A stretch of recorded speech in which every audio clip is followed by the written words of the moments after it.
It is 8:15 a.m. You have exactly 45 minutes before you need to leave. In your mind, that is an ocean of time. You decide to quickly check one email, perhaps unload the dishwasher, or find that specific pair of socks that feels right today. Then, the glitch happens. You blink, and it is 8:52. The ocean has evaporated. That familiar cold spike of adrenaline hits your chest. You're scrambling, keys clutched in your teeth, heart hammering. Not because you don't care, and certainly not because you're lazy. You are experiencing a neurological phenomenon that feels like a betrayal of reality itself. To the outside world, you're just the person who's always 5 minutes late. They see it as a moral failing, a lack of respect, or a disorganized life. But for you, it's something much more profound. It is time blindness. Today, we are peeling back the layers of the ADHD brain to understand why the now is so loud and the future is so quiet. We're moving past the excuses and into the science of why your internal clock isn't just broken, it's built differently. To understand time blindness, we have to stop viewing time as a social construct and start seeing it as a biological one. In the neurotypical brain, our sense of time emerges from a network of regions working in sync, including the prefrontal cortex, the basal ganglia, the supplementary motor area, and the cerebellum. Together, they generate a steady, temporal pulse. But in the ADHD brain, this pulse is more like a flickering candle. ADHD involves dysregulation across several neurotransmitter systems, not just dopamine, but also norepinephrine, along with broader differences in how brain networks communicate. Dopamine, though, plays a central role in motivation and timing. When dopamine signaling is inconsistent, the brain struggles with something called temporal discounting. This is the tendency to devalue rewards that are further away in time. For an ADHD brain, a deadline 3 days away doesn't just feel distant. It is effectively non-existent. It's not real until it becomes an immediate, high-stakes emergency that triggers a massive, last-minute dopamine surge. Dr. Russell Barkley, a pioneering researcher in this field, describes ADHD as a disorder of self-regulation that disrupts the brain's ability to organize behavior across time. He's also widely credited with the framing that captures it best. For the ADHD brain, time often collapses into a binary, now and not now. If a task is in the now, it consumes the entire field of vision. If it is not now, it is invisible.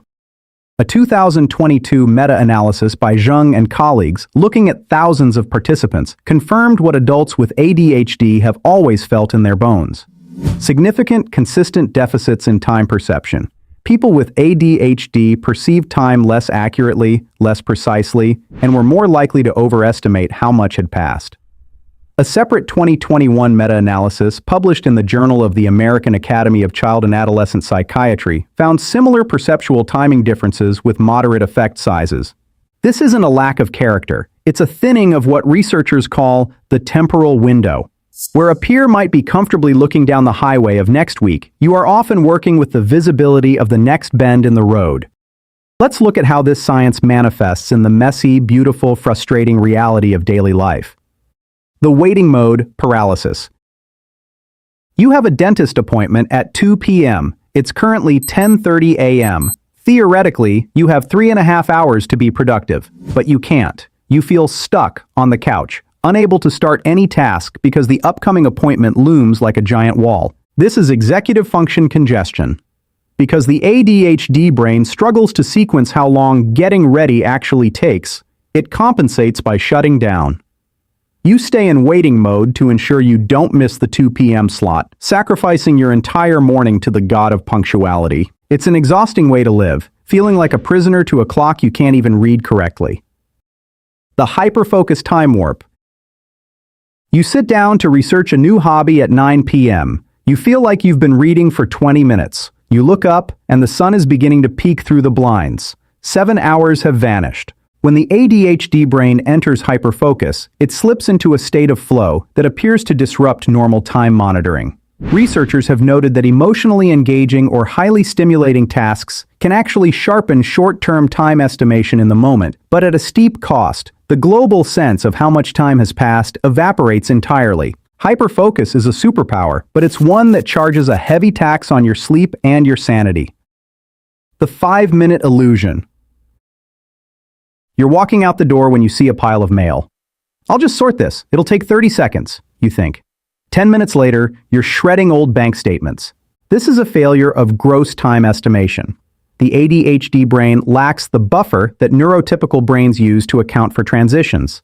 You see the task, sorting mail, but your brain ignores the transition. Putting on shoes, finding keys, walking to the car. You aren't trying to be disrespectful to the people waiting for you. You truly, deeply believed it would only take a second. The chronic stress of masking. You arrive at a dinner party exactly on time, but you are sweating, your heart is racing, and you spent the last 40 minutes in a state of high alert panic. Many ADHD adults learn to compensate for an unreliable internal clock by running on cortisol and adrenaline, essentially using the body's stress response as a backup timer. It works, but it costs something. A landmark 2025 study from researchers at University College London, published in the British Journal of Psychiatry, found that adults diagnosed with ADHD have meaningfully reduced life expectancy, around 6.8 years for men and 8.6 years for women. The authors attribute this gap not to ADHD itself, but to modifiable risk factors and unmet treatment needs, untreated co-occurring conditions, sleep deprivation, gaps in care, and yes, the toll of running a nervous system in chronic overdrive. Being on time shouldn't have to cost you your nervous system's health. So what do we do? If the brain is wired this way, are we destined to be late forever? The answer isn't trying harder. You've been trying hard your whole life. The answer is externalizing time. Make time visible. If you can't feel time, you have to see it. Analog clocks tend to outperform digital ones for the ADHD brain because they show the volume of time left, not just a number. Tools like the time timer, which uses a red disappearing disk, give the brain a visual representation of the now shrinking. The transition buffer rule. Stop planning for the task. Start planning for the in-between.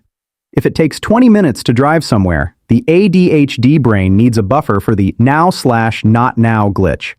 A useful starting rule: add 50% to whatever your gut estimate is, always. Body doubling. The ADHD community widely reports that body doubling, the practice of working alongside another person in person or virtually, helps anchor focus and time awareness. Formal research on it is still emerging, but the lived experience evidence is overwhelming. Another person's presence reminds your brain that time is moving. A word on medication. I'd be doing you a disservice not to mention this. Stimulant and non-stimulant, ADHD medications, remain the most evidence-backed intervention for executive function deficits, including time perception. The strategies above work best alongside, not instead of, a treatment plan you've built with a clinician you trust.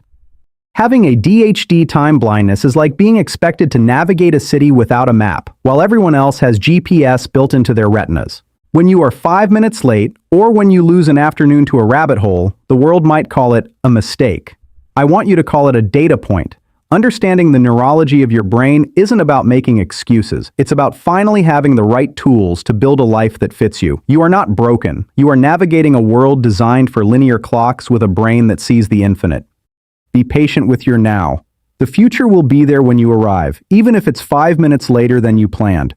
Before we go, I want to hear from the person who recognizes themselves in these words.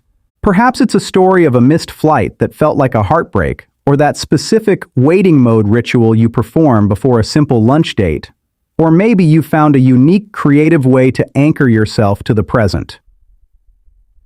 Please, share your story in the comments below. For someone else reading, your lived experience might be the first time they realize they aren't lazy or broken, but simply navigating a world that moves at a different frequency. Let's make this a space where we map this territory together.